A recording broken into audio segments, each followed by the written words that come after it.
E aí pessoal, eu sou o Carlos Henrique e quero dar uma dica de revisão para vocês.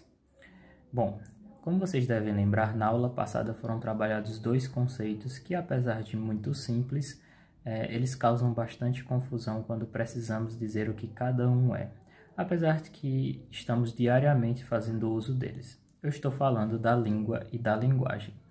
A língua, ela é um código. Primeiramente, precisamos entender isso.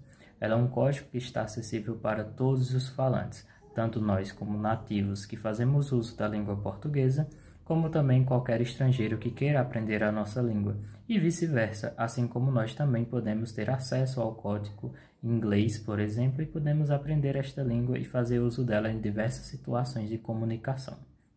Dito isso, esse código, apesar de estar acessível, os falantes precisam de uma competência para utilizar esse código.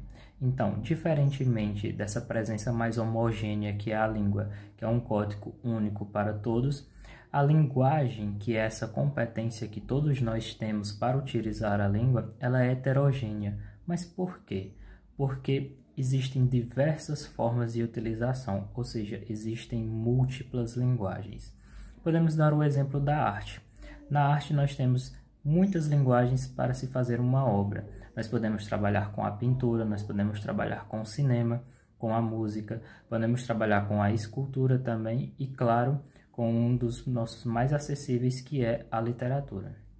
Então, para isso, é preciso entender que a língua ela é composta por muitos signos linguísticos.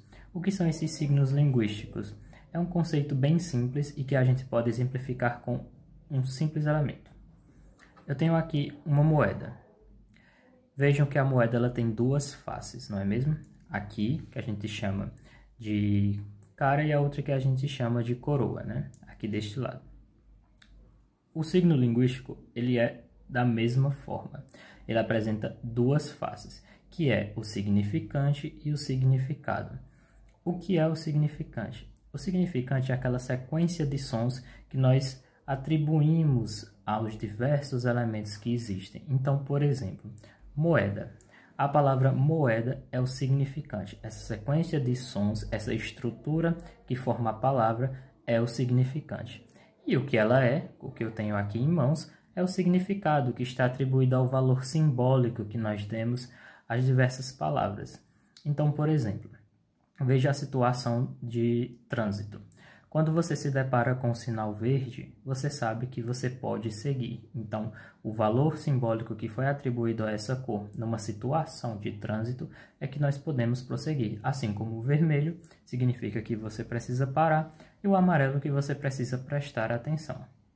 Então, dito isso, esses dois conceitos muito simples agora estão guardados na memória de vocês. A língua é um código homogêneo que todos nós temos acesso, enquanto a linguagem são as diversas formas que nós utilizamos esse código. Então pode ser desde uma produção artística até mesmo uma conversa do cotidiano entre nós ou até mesmo aqui no bate-papo como estou com vocês. Então, esta é a dica de revisão de hoje. Espero que vocês tenham aprendido. Inscrevam-se no nosso canal no YouTube e também sigam a nossa página no Instagram. Obrigado.